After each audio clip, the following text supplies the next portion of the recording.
श्री स्वामी समर्थ सर्वांना. तर आजचं थंबनेल बघून तुम्हाला समजलंच असेल की आजचा व्हिडिओ कशाबद्दल आहे. तर 2-3 दिवसाच्या नंतर आपलं नवीन इंग्रजी वर्ष सुरू होत आहे. इंग्रजी नवीन वर्ष असो किंवा मराठी दोन्हीही वर्षांची सुरुवात ही एका गोड सणानेच होते. तर नवीन इंग्रजी वर्ष चालू होत आहे, तर याची सुरुवात छान मकर संक्रांतीने होते आणि आपलं मराठी वर्ष चालू व्हायचं असेल तर त्याची सुरुवात ही गुढीपाडव्यानेच होते. तर असं आजच्या व्हिडिओमध्ये आपण पाहणार आहोत मकर संक्रांतीचा सण आपण का साजरा करतो आणि या सणाचे महत्त्व काय आहे, परंपरा आणि सणाचे रूप काय आहे आणि त्याची प्रत्येक राज्यात त्याचं या सणाचं नाव वेगळं जरी असले तरी सण साजरा हा एकाच प्रकारे केला जातो. तर व्हिडिओ पाहण्यासाठी आपल्या चॅनलला सबस्क्राईब करा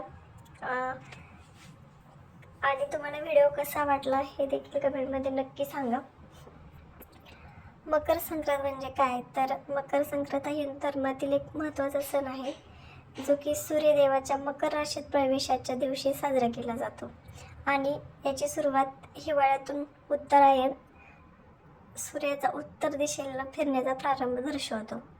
म्हणजेच काय, तर या दिवसापासून सूर्य हा उत्तर दिशेला म्हणजे प्रारंभ होतो उत्तर दिशेला जाण्याचा.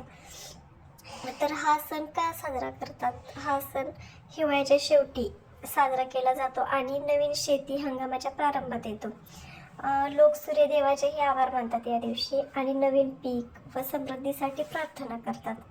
या सणाचे परंपराचे रूप कसं आहे, तर या सणाला आपण पतंग उडवणे, तिळगुळ वाटणे किंवा नदीपात्रात पवित्र स्नान करणे, भोगी आणि विविध क्षेत्रानुसार संस्कृतीतील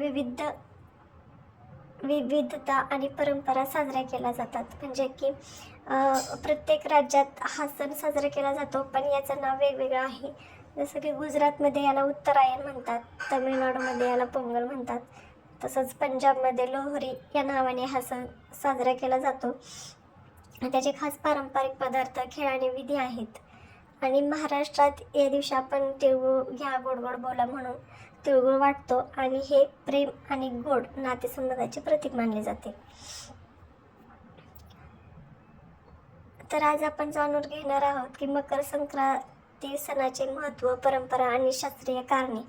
हा सण का साजरा केला जातो, तिळगुळ का दिले जातात, चला तर आपण पाहूया.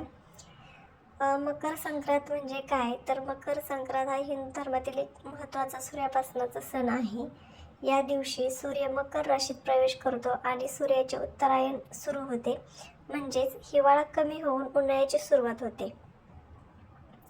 मकर संक्रांती कधी साजरी केली जाते, तर मकर संक्रांती ही दरवर्षी 14 किंवा 15 जानेवारीला साजरी केली जाते. हा सण इतर सणांसारखा चंद्रावर आधारित नाही, हा चंद्रावर आधारित नसून सूर्यावर आधारित आहे. तर मकर संक्रांतीचे महत्त्व काय आहे, तर नवीन पिकाचा सण, सूर्यदेवाचे आभार मानण्याचा दिवस, नवे ऋतुचक्र सुरू होण्याचा संकेत, आरोग्य आणि समृद्धीचे प्रतीक. खास करून शेतकरी वर्गासाठी हा सण खूप महत्त्वाचा असतो, कारण नवीन धान्य घरात येते. जे काही शेतात धान्य असेल त्याची काढणी करून ते आपल्या घरात घेऊन येतात. तर या सणा दिवशी तिळगुळ का दिले जातात, तर संक्रांतीला तीळ आणि गूळ खाण्याची परंपरा आहे. तर तीळ शरीराला उष्णता देतात आणि गूळ रक्त शुद्ध करतो. हिवाळ्यात आरोग्य टिकवण्यासाठी हे महत्त्वाचे आहे, म्हणूनच म्हणतात तिळगुळ घ्या आणि गोड गोड बोला. महाराष्ट्रात त्याच्या काय परंपरा आहेत, तर तिळगुळ वाटणे, पतंग उडवणे, नववधूला हळदी कुंकू म्हणजे ज्यांचं नवीन लग्न झालेलं असेल त्या ज्या काही नवीन सुना असतात त्यांना हळदी कुंकाचा मान किंवा हलव्याचे दागिने वगैरे घातले जातात. तसेच साखर तिळाच्या वड्या बनवल्या जातात. आणि या सणाला भारतातील विविध राज्यात विविध नावे आहेत. तर मी मगाशी सांगितल्याप्रमाणे गुजरातमध्ये उत्तरायण, तमिळनाडूमध्ये पोंगल, पंजाबमध्ये लोहरी, आसाममध्ये भोगाली बिहू. प्रत्येक ठिकाणी परंपरा वेगळी पण सणाचा अर्थ हा एकच, आनंद आणि समृद्धी. तर 2026मध्ये मकर संक्रांत ही 14 जानेवारी 2026 वार बुधवारी या दिवशी आलेली आहे. सूर्य मकर राशीत प्रवेश करतो आणि त्याची सुरुवात म्हणजे पुण्यकाळ हा संध्याकाळी 3:13 ते सायंकाळी 5:45 या काळात आपण स्नान, दान, पूजा, व्रत अत्यंत फलदायी मानले जाते जर केले तर. महापुण्यकाळ हा विशिष्ट तासच असतो. तो चालू होतो 3:13 दुपारच्या 3:13 ते 4:28 किंवा प्राचीन ग्रंथानुसार वेगळे कालमापन जसे वेगळा हाच आहे. या काळात हा एवढाच म्हणजे 3:13 पासून ते 4:28 हा काळ सर्वात शुभ मानला जातो. पंचांग किंवा स्थानानुसार मुहूर्तावर छोटेफार बदल होऊ शकतात, त्यामुळे तुम्ही पंचांगाचा वापर करूनही ते तपासू शकतात. तर पवित्र स्नान सकाळी किंवा पुण्यकाळात नदी, सरोवर किंवा स्नानगृहात जाऊन आपण पवित्र अंघोळ करायचे आहे. ती अतिशय शुभ मानली जाते. सूर्यदेवाला अर्घ्य अर्पण करायचं आहे, म्हणजेच पाणी किंवा दूध किंवा दही किंवा मध अर्पण करायचं आहे. या दिवशी आपण दान किंवा दानशील काय काय दान करायचं आहे तर तिळगुळ, अन्नधान्य, वस्त्र, पैसे, सोने इत्यादी आपण दान केले पाहिजे. ते शुभ मानले जाते. दानामुळे पुण्य प्राप्त होते आणि पूर्वजांच्या आत्म्यांना तर्पण मानले जाते. तिळगुळ आणि अन्न या दिवशी तिळाचे लाडू, तिळगुळ वाटणे आणि प्रेमाने तिळगुळ घ्या गोड गोड बोला म्हणणे एक मुख्य परंपरा आपल्या महाराष्ट्रात आहे. तर या दिवशी आपण सूर्यदेवाची पूजा, आद्य स्तोत्र किंवा सूर्यमंत्र किंवा गायत्री जप म्हणायला हवा.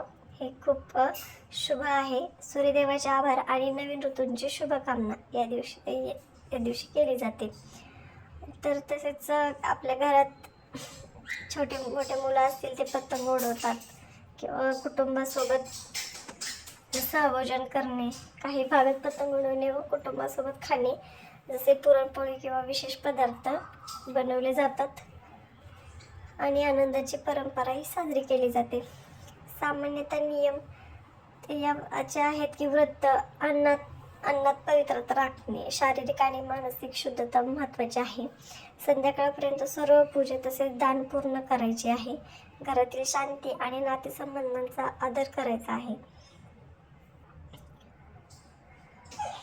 तर आपली या वर्षाची संक्रांत म्हणजे नवीन वर्षाची संक्रांत ही 14 जानेवारीला आलेली आहे आणि संक्रांत चालू 3:13 पासून होते.